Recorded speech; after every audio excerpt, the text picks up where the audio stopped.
Coucou les loulous, petite séance du jour, on est le 20 d'ailleurs aujourd'hui, vendredi, juste avant le week-end, histoire de se dégourdir un petit peu les pattes avant le petit apéro de ce soir. Un WOD un petit peu assez long, pas très compliqué en soi au niveau de la technique, ça va être des dumbbell snatch aujourd'hui. On va devoir snatcher la dumbbell ou le kettlebell au-dessus de la tête.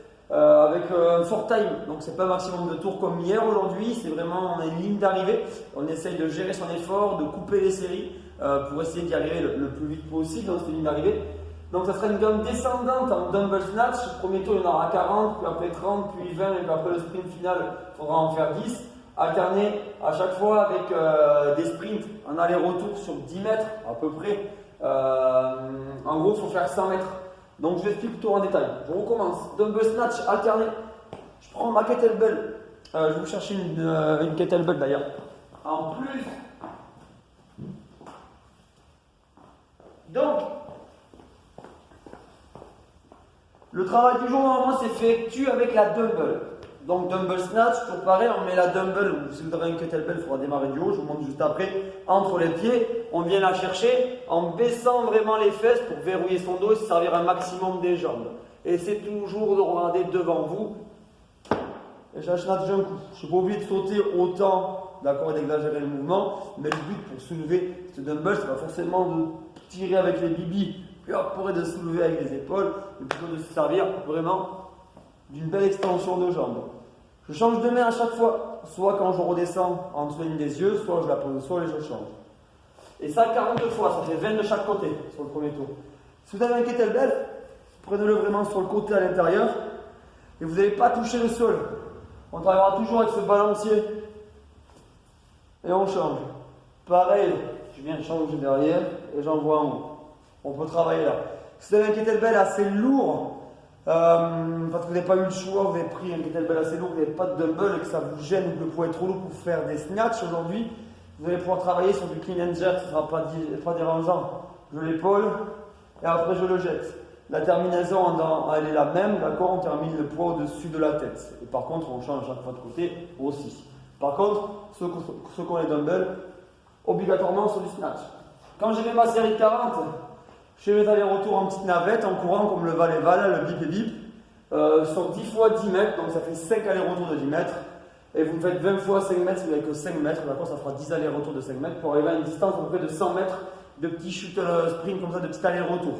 Faites de l'à peu près, le but est de faire monter un petit peu le cardio et aussi de relâcher les épaules avant de reprendre sur une série de 30, puis on refait les 100 mètres, une série de 20 en snatch, on refait les 100 mètres, et de moins en moins, on finit sur une série de 10.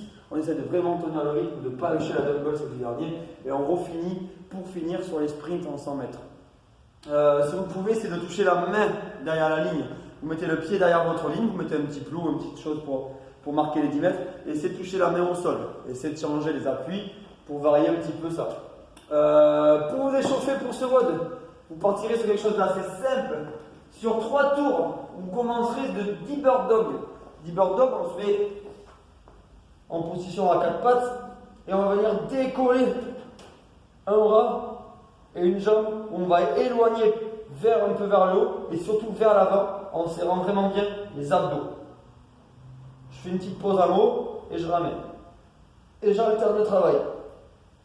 Ça va vraiment vous chauffer aussi les épaules, d'accord, la chaîne postérieure en contraction des fessiers et des lombaires. Mais il faut aussi, plus on éloigne le bras et la jambe, plus on va travailler avec ses abdominaux comme si on était en holo avec son transverse en rentrant en nombril. Prenez le temps vraiment de travailler, 2 petites secondes de pause et on rabat. Et on change de côté, 10 fois alterné, ça en fait 5 de chaque côté. Derrière, vous prenez toujours votre distance, vous l'aurez marqué, pour anticiper les shuttle run, vous ferez 20 mètres de montée de genoux. Si jamais vous n'avez pas de distance à faire, vous travaillerez sur place avec 20 montées de genoux ou un aller-retour de 10 mètres. Derrière, vous ferez des extensions en arc. Cette fois-là, c'est pas du arc rock. On va travailler les deux en même temps.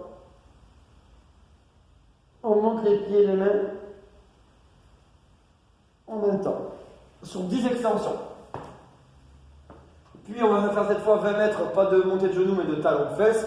Et on finira avec 10 jumping jacks. Ça vous fera chauffer et monter le cardio sur 3 tours. Et à la fin, on aura un accessory 2 à 4 rounds. On va faire un exercice sur l'épaule droite 1 minute de récup et faire exactement la même chose sur l'épaule gauche. Vous pouvez commencer sur l'épaule gauche et bien sûr retranscrire ces exercices sur l'épaule droite. Mais entre les deux bras, pour une petite récup, j'ai mis 1 minute, c'est aléatoire, faites à la sensation. Dans tous les cas, vous allez commencer par 2 Turkish get-up, soit la dumbbell, soit la kettlebell, suivant le matériel que vous avez, du même bras. Le Turkish get-up, je vous mets une vidéo en lien, je vous le montre vite fait, je vous remets une vidéo en lien qui va vraiment le décomposer, pour vraiment, si vous allez prendre le temps de le voir, si vous ne l'avez jamais vu.